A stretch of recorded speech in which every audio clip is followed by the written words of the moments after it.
How do you guys feel? I don't know if anybody's told you this, but you're women and I'm a man. How do you feel about if we get to the other side of these midterms and we do not see record female turnout? I'm going to be so pissed that I will not be able to see straight for a while, but I will not be surprised. And Mary, I don't want to put this on you, being that you are a white woman and all, but keep in mind that white women do make up a huge block of the population and the vote. And remember that despite all of the horrible things that Donald Trump did in 2020, there was a large percentage, as big as 2016, white women who voted for Donald Trump again. Who should we be talking to? The people whose minds we need to change, or just the people who are just kind of floating around out there? If I had to choose to talk to somebody right now about this issue, I would want to talk to women who are pro-life women. And what I would say to them is, as a man, I understand that this affects me less. As a gay man who's never even going to have children, won't certainly, no chance I'm going to have a daughter. It affects me even less. But I think about all of the women in my life that I love, my nieces, my sisters, and I think about my mom. She got pregnant very, very early in her life and went ahead and had a child. And I want them to have that choice. They deserve that freedom. So I'm going to take my cue from the women that I know and trust in my life, that they will make the decision responsibly and in their best interests. And just because I have decided this doesn't mean that I don't acknowledge and respect people who have religious beliefs or moral convictions that lead them to a different conclusion. Now, if women don't show up in record numbers in the midterm elections, I'm going to take a step away from speaking loudly about this issue, and I'm going to probably redirect my efforts to other issues. Well, I'm optimistic, Gary, because what I've heard you say is you and Democrats in general trust women to make the decisions that are right for them. Republicans do not. They want to control women.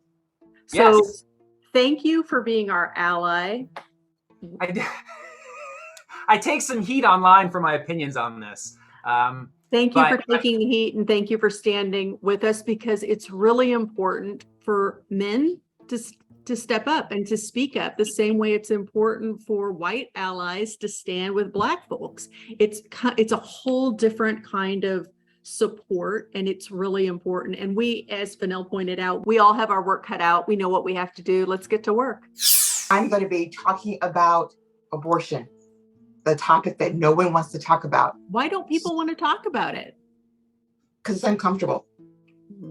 It's uncomfortable and they don't know where people stand. But what I believe is that people don't understand the different ways that we should think about it. I'm going to be honest with you and tell you that people think about it from the perspective of, oh, this is somebody 18, 25, 32, and they just want to use it as a birth control. That's how they think about it.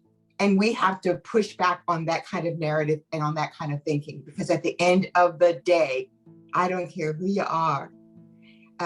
This is something very important and personal. And oftentimes it is people, women who have children already, families. It is not for us to make any of those distinctions or decisions. Mary, how do you talk about it? You know, I've never had an abortion, but I don't think that I would say, yeah, that's the form of birth control I'm going to choose, right? People don't want an abortion like you want a car when you turn 16. Yeah, so let me tell you what's most puzzling for me. So there was a conversation that was had, and the person said, well, what if a 10-year-old was raped? Someone that I know responded this way, then it was God's will. And they said if the mother was going to have her life risked, it was God's will. And so we were struggling with, how do you respond back to someone who says something like that? So what I said to this, based on everything that you have said and everything that I know, God is a merciful God. And he would never, ever want people to be in a position where they were harmed in any kind of way. And he also is a God who has done a wonderful thing by giving us free will, free thinking, and intelligence.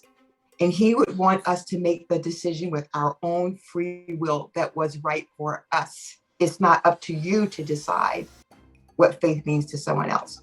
Mhm. In general, Republicans want smaller government. That's what they say.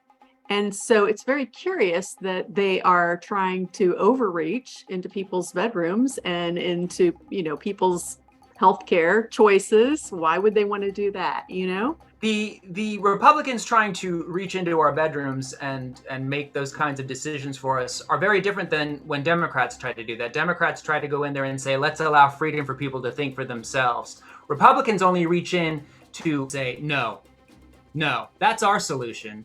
We aren't going to think about individual situations and the fact that every single person's life is different and is met with different factors and different obstacles. We're just going to say across the board, no. In those worlds, there aren't 10-year-olds who are getting raped. The Republicans don't want to deal with the messiness of life. That doesn't work for anybody. I struggle the most with the Amy Comey Barretts. I struggle the most with the Christy Nones, women who have children of their own.